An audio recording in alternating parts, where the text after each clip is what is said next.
सतगुरु चरणी माए मंगत सतगुरु भेंट से फिर गर्भ नहीं आई। संगत से क्षमा प्रार्थी है। पूज सात संगत जी,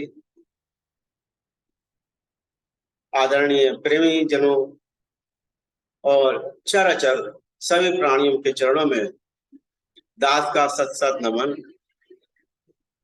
आज गुरु का आदेश, गुरु की संकेत कि कुछ विचार सत्संग के वास्ते दिया जाए। दास की इतनी सामर्थ्य नहीं है कि वो एक भी शब्द इस संगत के लिए कह सके। फिर भी गुरु की प्रेरणा से जो कुछ भी दास आपके सामने प्रस्तुत कर रहा है वो गुरु के चरणों में नमन है। विषय है मनुष्य जीवन सफल कैसे हो। बहुत बार सुना गया है, बड़े भाग मानुष तनु पावा, सुर दुर्लभ सब ग्रंथ निगावा। कब से सुनते आ रहे हैं। ये मानुष चोला जो देवताओं के लिए भी दुर्लभ है, वो मनुष्य को मिला है। ईश्वर की बड़ी कृपा जो हमें मानव का चोला मिला है, हम आराम से कह देते ईश्वर की बड़ी कृपा है। कुछ प्रेमी जरा विचार करें, अन्यथा किसी निकृष्ट योनि में, कोई भी योनि हो सकती थी, पशु योनि, पेड़ों की योनि, किसी योनि में भी हमें प्राप्त हो सकती थी। आप देखिए योनि भी क्या है। पशु योनि कुछ नहीं है वहां पर, पेड़ पौधों की। अब बताइए अगर आपको कैक्टस की योनि मिले, वो भी राजस्थान में, क्या हाल होगा। तो कुछ प्रेमियों, मानव शरीर तो हमें प्राप्त हो गया, लेकिन अब हमें करना क्या है। क्या कभी हमने ऐसा मन में सोचा, क्या कभी हमने ऐसा सोचा कि हमारा मानव जन्म कैसे सफल हो। कुछ प्रेमियों, पूर्व जन्मों के कोई बड़े संस्कार रहे होंगे और ईश्वर की कृपा बड़े संयोग से मिली होगी, तब ये मानव जन्म मिला। ये रेयरेस्ट ऑफ द रेयर है। कुछ प्रेमियों, लाखों करोड़ योनियों में एक ये मानुष चोला मिला है। यदि मानुष शरीर प्राप्त होने पर भी हम ऐसा ना विचार करें कि ये मानुष चोला हमें क्यों मिला है, इसको कैसे सफल करें, तो हमारा ये सबसे बड़ा दुर्भाग्य। वैसे तो सब जीवधारी चाहे किसी भी योनि में हो, सब सुख चाहते हैं। इसके बाद किसी को दुख नहीं चाहिए। सभी चाहते हैं कि ऐसी परम शांति हो जो परमानेंट हो, दुख जरा सा भी ना हो। एक कील चुभ जाए तो कैसे चीखने लगता है। इसके साथ साथ सुख भी मिले, शांति भी मिले और परम आनंद भी मिले। लेकिन परम आनंद, सुख, शांति सब कुछ मिल सकता है, लेकिन उसके लिए लक्ष्य निर्धारित करना पड़ेगा कि परम सुख, परम शांति, परमानंद हमें कैसे प्राप्त। जब लक्ष्य निर्धारित हो जाए, फिर उस पर विचार हमें करना चाहिए कि हम कैसे चलें और लक्ष्य को प्राप्ति करने के लिए हमें कौन से साधन अपनाने चाहिए। ये जो आईएएस पीसीएस लोग बनते हैं, उनका एक लक्ष्य होता है, मोटो होता है। वो लक्ष्य निर्धारित करते हैं, रोज रोज इसको सोचते हैं, विचार करते हैं, रास्ता बनाते हैं और उसके बाद उस रास्ते पर चलते। जैसे एक संस्कृत में एक अच्छे शिष्य के गुण बताए थे, काक चेष्टा वको ध्यानम स्वान निंद्रा तथैव च अल्पहारी ग्रह तागी। ये पहली लाइन जो काक चेष्टा वको ध्यानम, अव्यय की तरह चेष्टा तो करो उस लक्ष्य को प्राप्त करने के लिए, बगले की तरह ध्यान करिए, नींद का लेश मात्र होना चाहिए, श्वान की तरह नींद होनी चाहिए, कम खाना। तो अगर हम लक्ष्य निर्धारित करते हैं, उस पर विचार करते हैं और उसको पूरा करने के लिए लगते हैं, तो लक्ष्य दूर नहीं है। जरा सा ध्यान दें कि कैसे हम दिन रात दौड़ रहे हैं। आप देखिए, संकल्प आया, मन ने और शरीर को बोला, ज्ञानेंद्रियों से मन को संकेत मिला, मन ने शरीर को बोला और काम चल गई। दिन रात दौड़ भाग मची हुई है, कैसे कैसे धन कमाया जाए, पैसा इकट्ठा किया जाए, उससे सामग्री इकट्ठी की जाए और संसारी के सब सुख दुख में मिल जाए, सब सुख मिल जाए, इसी कोशिश में लगा हुआ है। और हम समझते हैं कि अगर हमें सब वैभव मिल गया तो परम सुख, परम शांति और परमानंद में प्राप्त हो जाएगा। लेकिन क्या कभी ऐसी हुआ है? कुछ पूछिए। आप सभी ने देखा होगा, क्या बड़े परिवारी हो या व्यवसायी हो या उद्योगपति हो, किसी को शांति प्राप्त नहीं है, उन्हें कोई सुख नहीं है। सब कुछ होने के बावजूद भी वो दुखी ही दुखी। क्या बड़े परिवारी, व्यवसायी, उद्योगपति ये कह सकते हैं कि हम बहुत दुखी, हमें बड़ा आनंद है? हालांकि जीव से किसी से पूछा जाए, प्रेमियों, भाई साहब कैसे हैं? बड़ा आनंद है। पहला झूठ आनंद, क्योंकि ये शरीर दुख का पुतला है। सुख के बाद दुख खड़े हुए हैं, आनंद की यहाँ पर कोई भी रास्ता नहीं। ऐसा हम सबका अनुभव है कि अपने परिवार में ही हमें धोखा मिल जाता है, मनुष्य दुखी हो जाता है। व्यापार जो बड़े जोर शोरों से चल रहा है, बड़ा सुख आ रहा है, खूब पैसा आ रहा है, जब घाटा होता है तो हार्ट अटैक हो जाता है, शरीर नाश हो जाता है। बड़े बड़े उद्योग हैं, लगे हुए हैं, वो डूब जाते हैं। कितनी पीड़ा होती है लोग। इसके बाद भी, जिसका कारण बड़ा हमने परिश्रम कर लिया, वैभव कर लिया, धन दौलत भी आ गई हमारे पास, उसके बाद भी हमें सुख और शांति नहीं है। प्यास जितना बड़ा उद्योग, जितना बड़ा व्यापारी, उसकी प्यास उतनी ज्यादा। दिन रात आशाओं और तृष्णाओं की पूर्ति के लिए अंधाधुंध दौड़ लगी पड़ी अनवरत है। जैसे नदी का पानी, हवाएं चल रही हैं, उनका कोई पारावार नहीं है। यही इच्छाएं और तृष्णाओं का रूप है। यह तो प्रयत्न कर रहा है, रोज कोशिश कर रहा है, और मकान और दुकान और सब, लेकिन ना तो आशाएं पूरी हुई, ना तृष्णाएं कम। आगे आगे में कुछ प्रेमियों, आगे में अगर घी डालेंगे तो वो बढ़ेगी, कम नहीं होगी। ये आशाओं और तृष्णाओं का यही है। आशाएं बढ़ती जाती हैं, तृष्णाएं कम होने की वजह धीरे धीरे और बढ़ती जाती हैं। साथ ही साथ अगर ऐसे किसी अनुभवी व्यक्ति से मिला जाए कि भाई ये मामला चल रहा है, क्या करें, तो अनुभवी लोग आग बुझाने वालों की शरण में जाना पसंद करें, क्योंकि उन्हें पता है कि अग्नि जो है घी से शांत नहीं होती है, अग्नि जल से शांत हो। ऐसे अनुभवी लोग जो इस आग को जल से बुझाना जानते हो, उनके शरण में जाएं और उनसे इस तृष्णा और आशाओं की अग्नि को शांत करने का उपाय जाने, तब काम बनेगा। हम आप लोग पढ़ते भी हैं, देखते भी हैं, हर समाज में, हर देश में समय समय पर कुछ संत, अवतारी पुरुष अवतरित हुए, जिन्होंने इस रोग को समझा कि आखिर माजरा क्या है। ये दुख और कलेश बढ़ते चले जा रहे हैं, सब कुछ होने के बावजूद हर आदमी रो रहा है। जैसी संपत्ति पाई है उतना बड़े कलेश, सब कुछ मिलने के बावजूद कलेश क्यों है?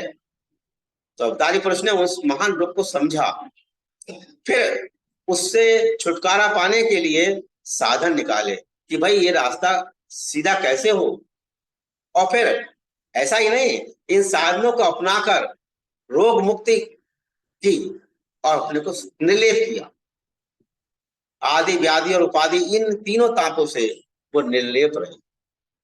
इसके बाद उन्होंने ये रास्ता नहीं छोड़ा, क्योंकि वो समाज में लोगों का दुख दर्द जानते थे, पहले उस रास्ते पे चले, यानी कि कह सकते हैं पहले गुड़ खाना छोड़ा, उसके बाद गुड़ छोड़वाने का कोशिश की।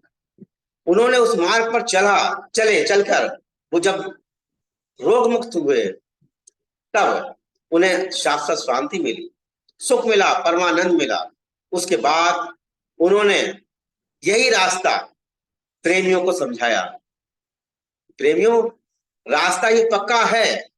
अगर आपको शाश्वत सुख चाहिए, शांति चाहिए, परमानंद चाहिए, तो उस शरण में जाना पड़ेगा, उस मार्ग पर चलना पड़ेगा जो रास्ता गुरु ने अवतार, आदि योगराज, आदि अवतारी पुरुष महात्मा मंगत राम जी के जीवन का एक ही उदाहरण है जो हम सबके सामने है। उन्होंने किस तरह से पहले अपने आप को ईश्वर पाने के लिए प्रयास किया, ईश्वर को प्राप्त किया, फिर ईश्वर को प्राप्त करने का साधन हम प्रेमियों के सामने रखा। ये गुरु की बहुत बड़ी कृपा है। कुछ प्रेमियों, बहुत से महानुभाव और भी हैं, महान मानव पैदा हुए, जिन्होंने भी कहा परमेश्वर दे भुलिया व्यापन सागे रोग। परमेश्वर को जिसने भुला दिया वो रोग युक्त हो गया, मुक्त नहीं हुआ। इसलिए परमेश्वर को मत भूलो, जीवन के भोगों में कंट्रोल करो, समाज में रहकर अपनी जिम्मेदारी मर्यादा पूर्वक निभाते हुए कर्म करो, और कर्म फल उस परम पिता परमेश्वर जो इस कुल कायनात का मालिक है, उसके ऊपर छोड़। ऐसे ही महापुरुषों ने बताया कि मानव शरीर का एक ही लाभ है कि इस शरीर में विवेक बुद्धि द्वारा सत्य और असत्य का निर्णय हम कर सकते हैं, और सत्य को अपनाकर और असत्य को त्याग कर जीवन का जो फल है, यानी कि परम सुख, शाश्वत शांति और परमानंद, उसको प्राप्त कर सकते हैं। सत्य वो है जो कभी बदलता नहीं, वो दायम कायम है, हर युग में सत्य सत्य है, उसे याद करने की जरूरत नहीं है। जो सत्य है वो सत्य है, लेकिन इसके विपरीत जो असत्य है वो हर समय बदलता है, उसका रूप बदलता रहता है, छोटा बड़ा होता रहता है, और असत्य को याद करना पड़ता है, रखना पड़ता है, कहीं पकड़ ना जाए, क्योंकि उसका कोई आधार नहीं है। ये परम तत्व जिस शरीर के साथ संयोग होने से ये शरीर कायम है, कुछ प्रेमियों, जिस परम तत्व से ये शरीर दायम कायम है, वही सत्य है, वही चित्त है, वही आनंद है, और उसी को भिन्न भिन्न नामों से पुकारा गया। वो परमेश्वर है, वो अल्लाह भी है, वो गॉड भी है, वो एक निरंकार भी है। महाराज जी कहते थे शब्द रूप परमेश्वर, शब्द भी परमेश्वर है। यही ये मानव जीवन प्राप्त होने का अनुभव इसी योनि में हो सकता है। जो व्यक्ति इस परम तत्व की खोज में लगे रहते हैं, मोहम्मद साहब उनको मोमिन कहते हैं, और जो व्यक्ति इसे भुलाकर उस ओर से संसार की ओर लगाते थे, उसको वो काफिर कहते हैं। अर्थात सत्यता को अपनाने वाला मोमिन है और असत्य को अपनाने वाला काफिर है। मन को अधिक संसार पदार्थों में लगाने से दुखी होगा। हम सबका ये देखा है कि हम दिन रात मन की ओर लगे हुए हैं और नाना प्रकार के दुख सहन कर रहे हैं, लेकिन छुटकारा नहीं है, क्योंकि वहां पर उन्हें रास्ता नहीं है, संगत नहीं है, विचार नहीं है। गुरु पीर अवतारों के बताए मार्ग पर चलने से शांति मिले। पूज्य महाराज जी ने भी उस काल में जो लोग दुखी थे, परेशान थे, देश का विभाजन था, हर धर्म में कलेश हो रहे थे, महाराज जी ने उस चीज को समझा, पहले अपने जीवन में उतारा और लोक कल्याण के लिए नंगे पैर कहां पर कैसे कैसे गए, सिर्फ किसी तरह से इन जीवों का कल्याण हो जाए। महाराज जी तो अपने आप को समर्थन तक करने को तैयार थे कि किसी तरह से इनका कल्याण हो जाए, इनका भला हो जाए, कुछ ईश्वर इनको सद्बुद्धि दे। या कुछ प्रेमियों, अगर हम मूर्ति पूजा घर पे करते हैं, सभी लोग करते हैं, देवताओं की पूजा करते हैं, तो अध्यात्म ये बताता है कि अगर मणि मसान इधर उधर भाग के तीर्थ स्थानों पर जाकर हम चक्कर काटते रहें तो हमें इससे शांति, शाश्वत शांति नहीं मिलेगी। सुख सुख हो सकता ताक्षणिक मिले, लेकिन परमानंद नहीं। परमानंद कहाँ है? परमानंद ये अवतारी पुरुष की जो वाणी है, उनकी जो शिक्षाएं हैं, उनके जो बताए मार्ग हैं, अगर हम उस पर चलते हैं, उनको साक्षात्कार करते हैं, तो जीव का कल्याण बिल्कुल निश्चित है। उसका मानव जीवन बिल्कुल समझ हो जाएगा और वो मोक्ष तक को प्राप्त। तो प्रेमियों, मानव जीवन की सफलता का सिर्फ यही कारण, यही है रहस्य है कि मानव जीवन में ही यह चीज संभव है, किसी और योग में नहीं। इसीलिए कुछ प्रेमियों, इस जीवन में अपनी सफलता के लिए हम नबी अवतारों, पैगंबरों, जिन लोगों की भी महाराज जी की शिक्षाएं तो खुली है, खुली किताब है, सारे धर्म जातियों के लिए हैं, संपूर्ण देश विश्व के लिए हैं। अगर उस पर चलकर, उनकी शिक्षाओं पर चलकर हम आगे बढ़ते हैं, अपना लक्ष्य निर्धारित करते हैं, तो निश्चित है, महाराज जी गारंटी भी देते थे, इस रास्ते पे चलो, जो हमें साक्षात्कार हुआ है वो आपको मिलेगा। महाराज जी कहते थे, आनंद की बाढ़ आ रही है, वो कौन सी बाढ़ है?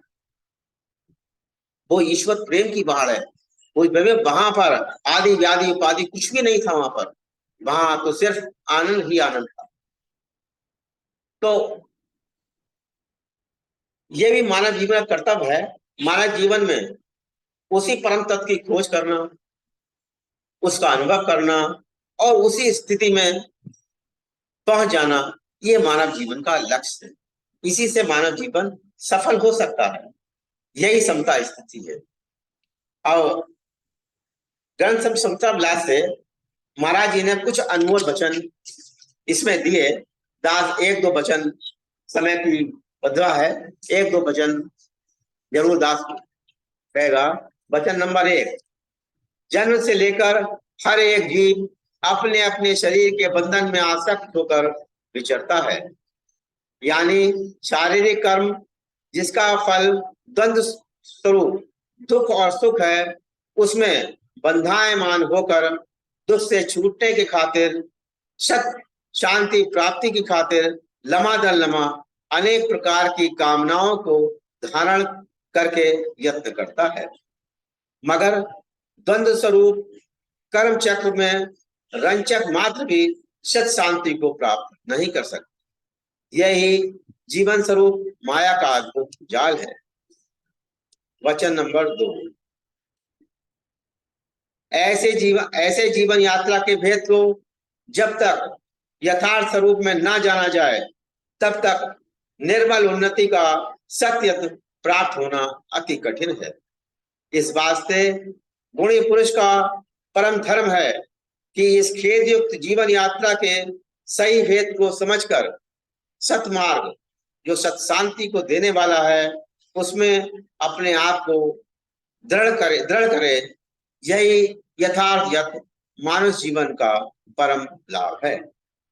वचन नंबर 3, चूंकि शारीरिक कर्म छिन्न छिन्न में तब्दील होने वाले हैं और साथ ही शरीर भी तब्दीली युक्त है, इस वास्ते महज शारीरिक भोगों की प्राप्ति कर लेने से कभी भी सत शांति प्राप्त नहीं हो सकती।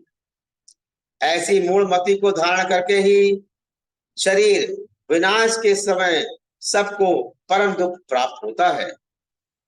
ऐसा जीवन का भेद समझना ही असली विवेक है, जिसके जानने से मुक्ति हर वक्त मानसिक दोषों से पवित्रता हासिल करके सत अनुराग में दृढ़ता प्राप्त करती है। वचन नंबर 4, शरीर और शरीर कर्म तब्दीली युक्त हैं, इस वास्ते इसमें सत शांति को प्राप्त होना जानना महज अधिक मूर्ता है, जो कि हर वक्त परम शांति, परम अशांति और परम दुख के देने वाली है। ऐसी शारीरिक यात्रा को समझ करके नित्य ही अपने पवित्र निश्चय को शरीर की प्रकाशक शक्ति, जिसको आत्मा, सत आनंद, अकाल, ईश्वर और जीवन शक्ति आदि अनंत नामों से सत्पुरुषों ने गायन किया है, दृढ़ करना चाहिए। ऐसा निश्चय ही सत्यवाद या आस्तिकवाद है।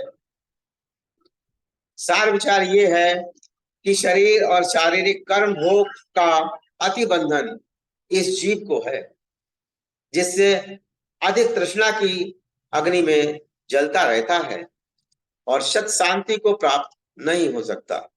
ऐसे परम कलेश से छुटकारे के वास्ते एक परमेश्वर का पूर्ण निश्चय से विश्वासी होकर तमाम शारीरिक कर्म के फल को उसकी आज्ञा में छिन छिन बिके समर्पण करना ही द्वंद्व खेद से छुटकारा देने वाला यत्न है। इसी परम पवित्र निश्चय को भक्ति कहते हैं।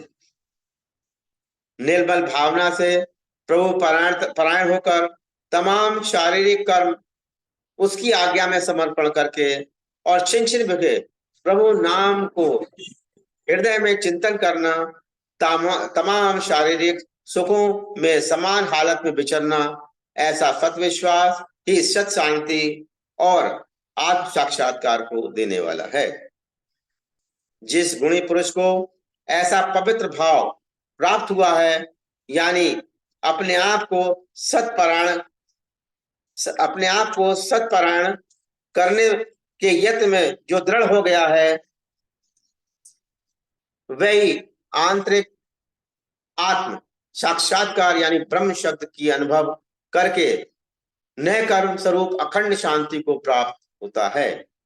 यही अवस्था अति तृप्ति और परम शांति है, यानी तमाम शारीरिक विकारों से निर्मल होकर के बुद्धि सत्स्वरूप अविनाशी शब्द में निश्चलता को प्राप्त करती है। यही दृढ़ता, परम ताप और अभ्यास है। जीवन यत्न की सार यही है कि एक प्रभु परायण होकर के तमाम शारीरिक कर्म निष्काम भाव से धारण करते हुए इस जीवन यात्रा को व्यतीत करना चाहिए। ऐसे ही सत्ययत्न से ही परम सिद्धि निर्माण शांति प्राप्त होती है और यही आंतरिक यत्न तमाम सत्पुरुषों का है। अंत में 10वां वचन, हर वक्त सत विश्वास और सत निध्यासन को धारण करके अपनी अनर्थक कामनाओं का त्याग करके अपने अंदर से सत्स्वरूप अविनाशी तत्व का सिमरन ध्यान करते हुए सत मर्यादा यानी पवित्र कर्म निष्काम स्वरूप में धारण करके अपने जीवन को पवित्र करना ही जीवन का परम सुधार है। इसी से सर्व का कल्याण है।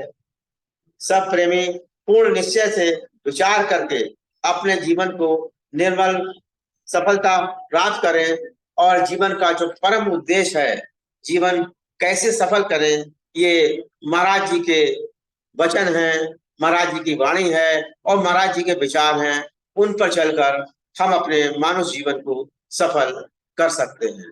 ओम ब्रह्म सत्यम सर्वदा।